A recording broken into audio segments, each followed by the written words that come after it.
This is the StoryWorks Roundtable, where we have conversations about craft, because becoming a successful author begins with writing a great story. We have a new podcast joining the StoryWorks family in early 2021. The StoryWorks Reading Series is a literary journal for the ears. Every month, an author will read a new short story or lyric essay. Then sit down with me to discuss its inspiration, the writing process, and challenges. StoryWorks Reading Series is a podcast that gives voice to your story and you.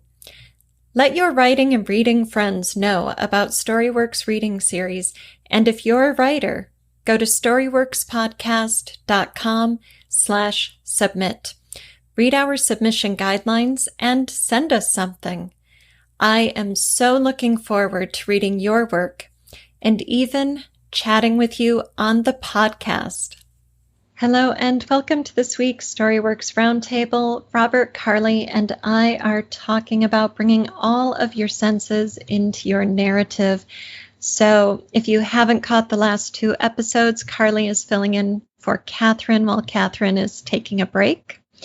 Robert, you brought this topic to the roundtable, so why don't you launch it for us? Yeah, sure. Obviously, we have five senses, and most of us will probably realize that we tend to lean more heavily on one than another. So, we probably, maybe incorrectly, but divide up people into, visual, auditory, kinesthetic arbitrarily. But for sure, I think we have a reliance on more than one sense. We have reliance on one, Definitely. which that's right. So you've got the three main ones, which are the visual, auditory, kinesthetic, and then you've got olfactory and gustatory. So often as a writer, you probably rely on one more than another, and yet we want a rounded experience. So I know that I write visually. I wouldn't say that I'm a brilliant visual describer.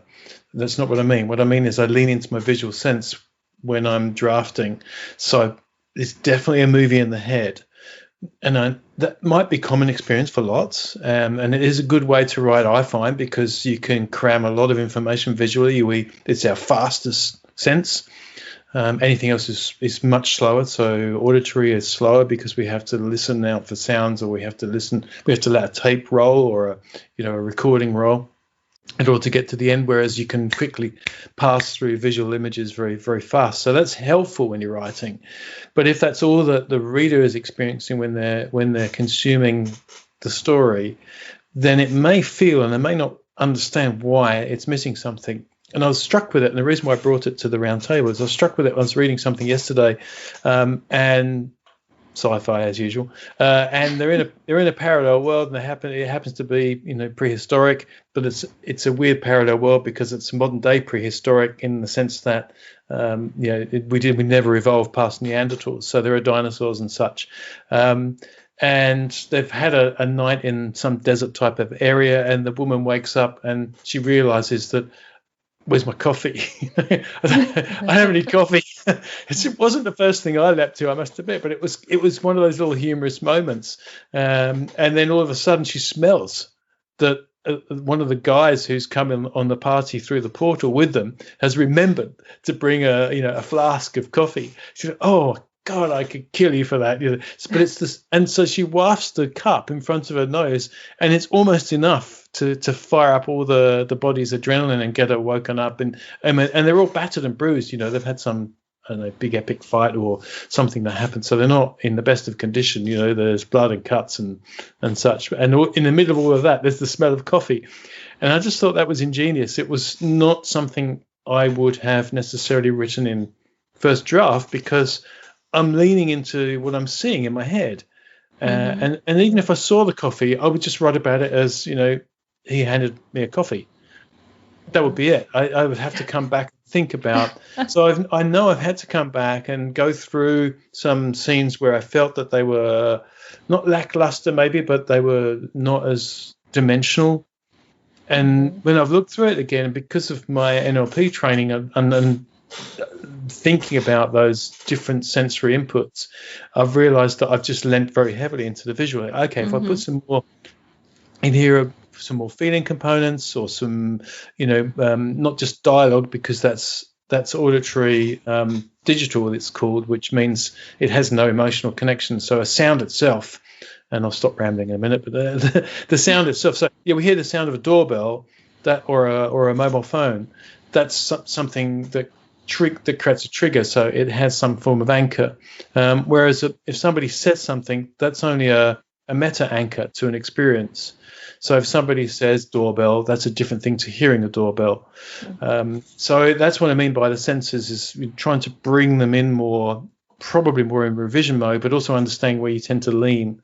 And then my worst one is my kinesthetic. So finding ways to put emotion in the story is my biggest challenge, which is, it's a good challenge to have. But it means you can sail through and make these wonderful action adventure, visually driven, high stakes movie things, and then forget that there's got to be some heart in there somewhere. Mm-hmm. So I don't know where that leads to the both of you to comment. Alida, you said as Robert was starting to reflect on this, you said that the one you lean heavily on is olfactory. Well, I was being facetious, but there wasn't room for it, so it just no. But what I was joking about, I think we all rely on vision so heavily because we do think in terms of this movie in the mind. What is our character doing? What does it look like? Where's the setting, the weather? And smell is maybe the least used in narrative in prose, and so your example of that science fiction scene, Robert, is incredibly apropos, that she smelled the coffee. And I think we take our senses for granted so much that we smell coffee and we know the smell, but we don't know how to describe for somebody who is not smelling coffee what coffee smells like. I read an essay once, a woman who was born without a sense of smell. And she would go on all these dates and ask people what something smelled like, or, not just dates, but she talked about going on dates and asking people what something smelled like, and they would always compare a smell to another smell, and that did her no good. And then she was on a date with the man who became her husband, and he smelled the wine, and she asked him what it smelled like. And he said, when you put a grape in your mouth and it's dusty and you can feel that dust on your tongue, and then you bite into the grape and the juice squirts out and floods your mouth and your taste buds. And she said she fell in love with him in that instant because he got it. He did not describe a smell with a smell. Yeah. Right?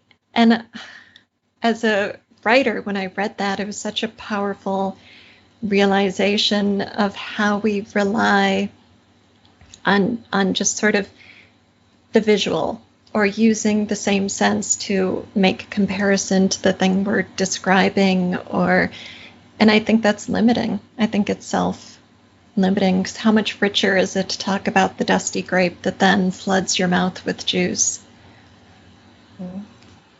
Yeah. I feel like sometimes too, when we're starting to try to describe something, we can easily jump to simile or metaphor that isn't actually describing, right? It kind of leaps, it takes a leap outside of the senses. It's no longer sensory. Like this is going to be a really rudimentary example, but our hero gets punched and it's like a tidal wave. Well, that doesn't tell us anything sensory, right? Maybe it suggests something about power or magnitude, but it doesn't tell us like what it felt like bodily to be hit. Yes, I think that's a great example of where purple prose goes really wrong as well, when there's too much analogy or metaphor. I mean, it can go wrong when there's too much detailed description as well. But I think you're right. The idea of bringing the senses in is about literally using the senses, so not referring to them, but actually bringing them in as an experiential senses. Yeah, I suppose is what I mean. Yeah. I mean, coming back to the smell thing, I mean, there's in The Silence of the Lambs, right at the end there, one of the key plot points is her without sight and him with the infrared, night vision stuff on. And so she knows she's at a disadvantage until she remembers that these psychopaths often smell in a particular way when they're excited, when they're on the edge of something that's going to really satisfy them, and she smells the smell, and then knows where he is, and she fires into the smell. It's extraordinary.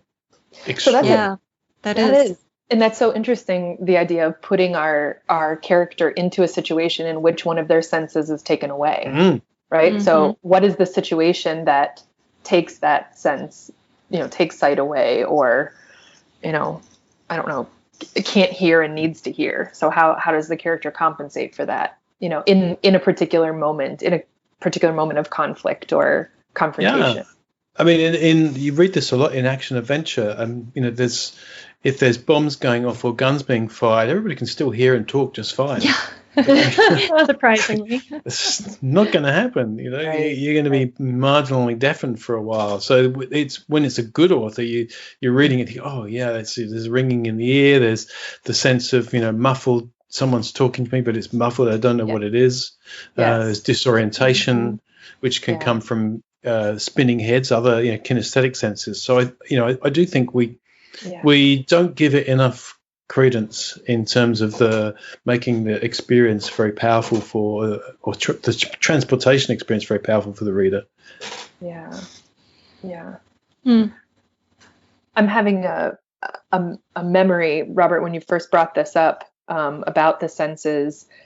I remember a teacher in the course of a class talking about, I think she was actually talking about details, the way we use details in story, but this is one of these sensory details that I still, now, however many, over a decade later, still remember. She was talking about a character experiencing, in a moment of assault, actually, this character was being pinned to the ground, and what the character felt in that moment was this bit of jagged gravel digging into her back. Right. Yeah. And to this day, that detail, and it wasn't even the way it was described, because this was being told to me orally, but just to be able to feel that pebble in the character's back, I've never forgotten it. So it's that effective, I think, when you get it right.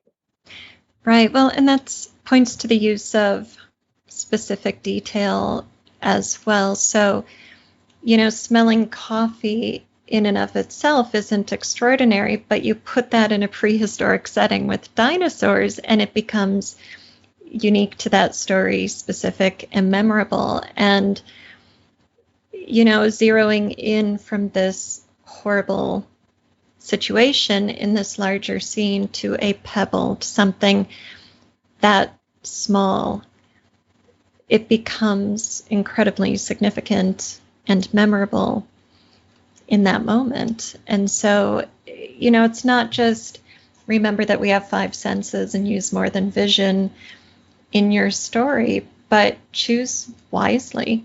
Choose the elements, including the sensory elements, that will be significant in that moment. Yeah, and yes, the detail is significant. So you don't want to overdo the detail, and know when to choose one or the other. So whether you're going conceptual or whether you're trying to show that in some form of sensory detail, I think is important.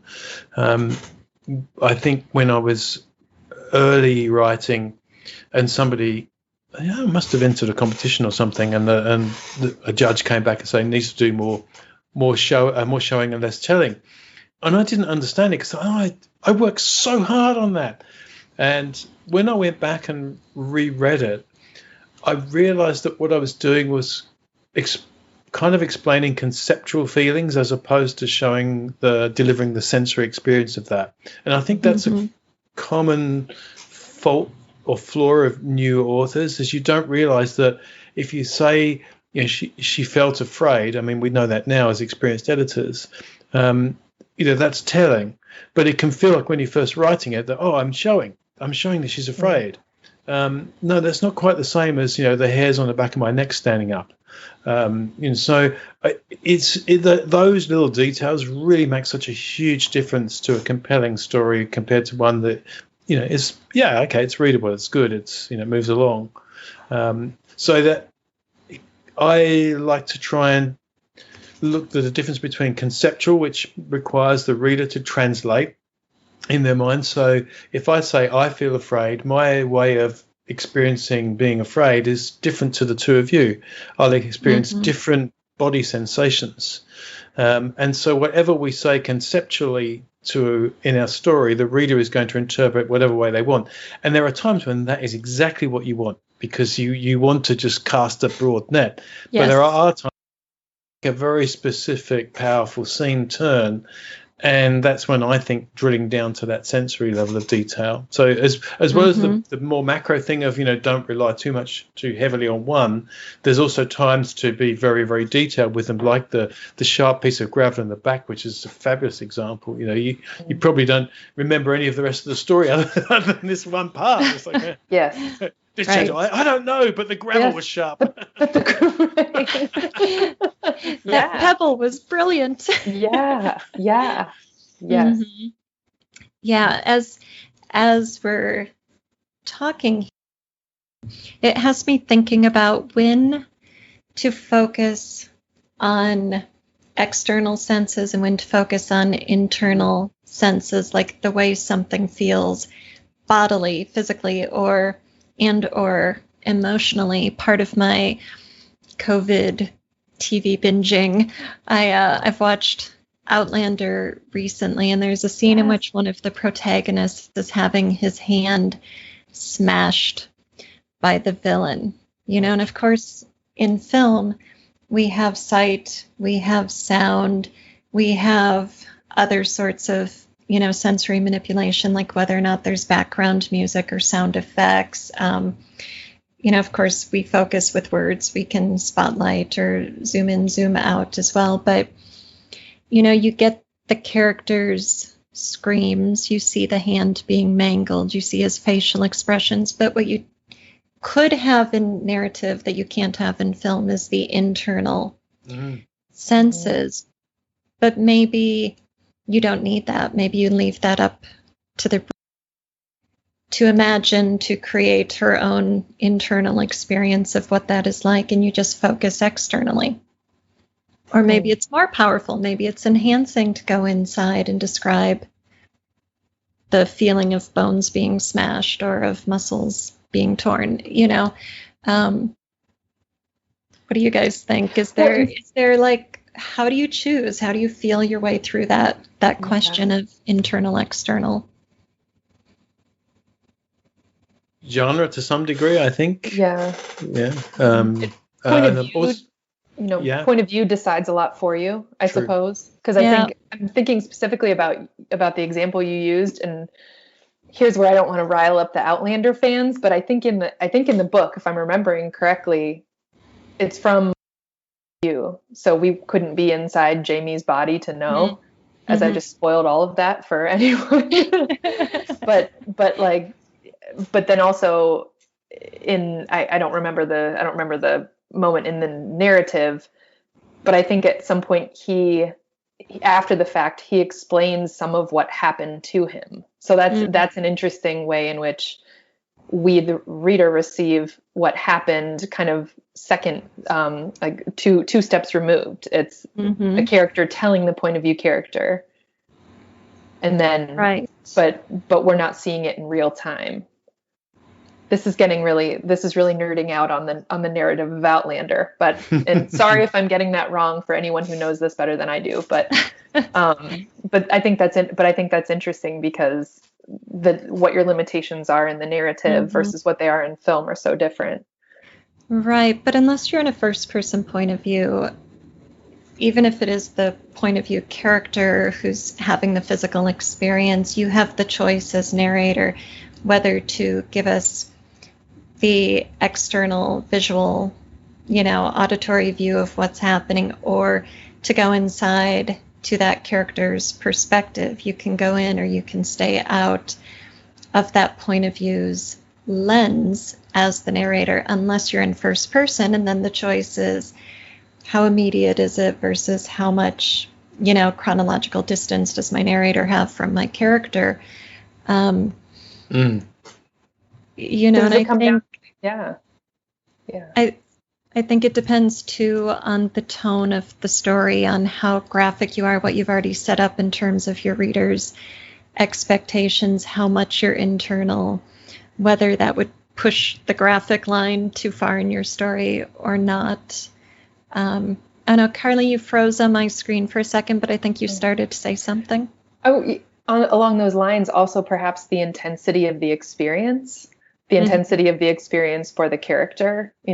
Is the narrative distance enough that the character, is it so immediate that the character is kind of thrown into an oblivion of pain, Right. or is it that the character has enough, or is the character having, it's so intense the character has kind of that one of those out of body moments to be able to, and the narration then slows down enough to have a moment to reflect. I don't know. I mean, I guess I'm reiterating your question. I think you have to feel that one out. You have to feel that one out as you go.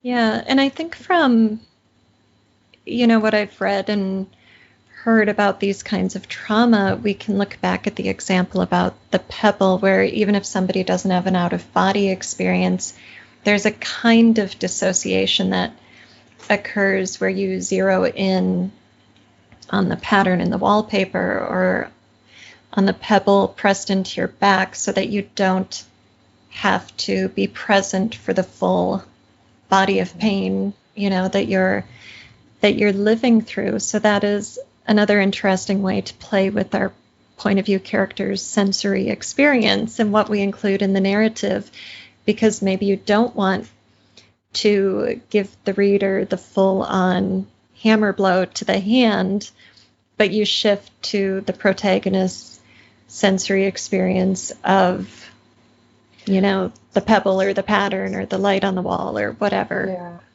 Yeah. In that scene, actually, the scent of lavender becomes really important. Yes. Right. Oh, so that becomes a very powerful sensory detail in that moment and then later.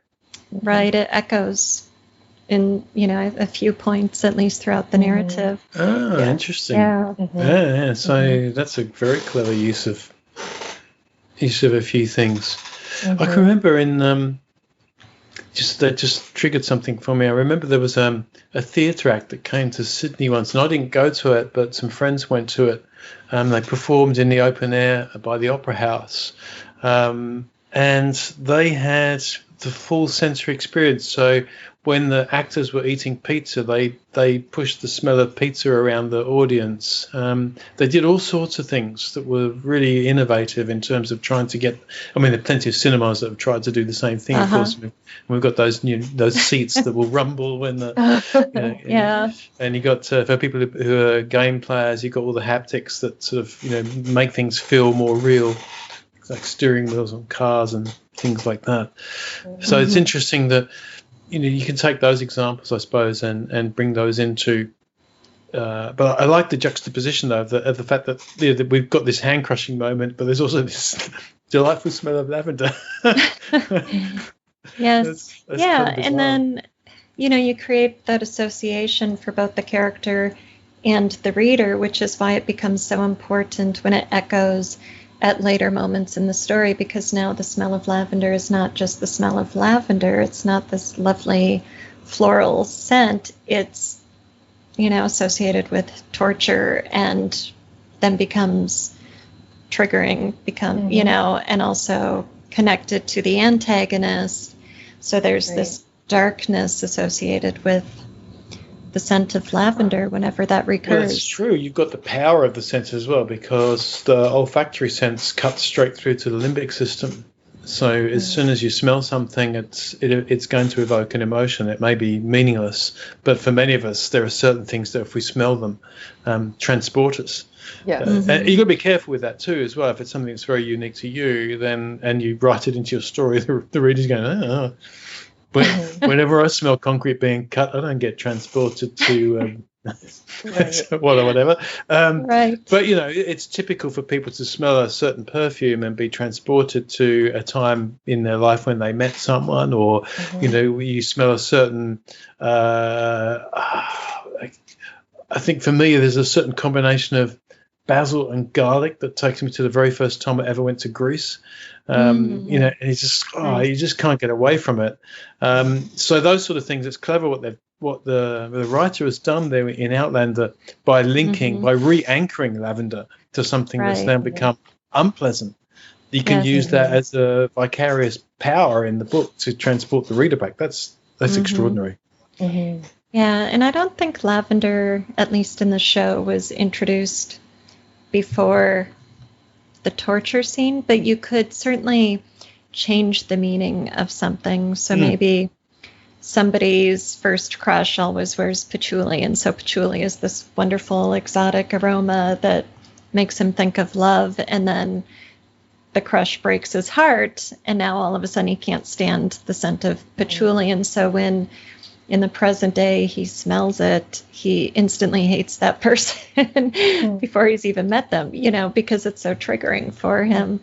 And so you can, play with these sensory elements as I want us to link back to the episode we did recently on giving our character specific traits that are quirky or unusual that, so it just made me think of that.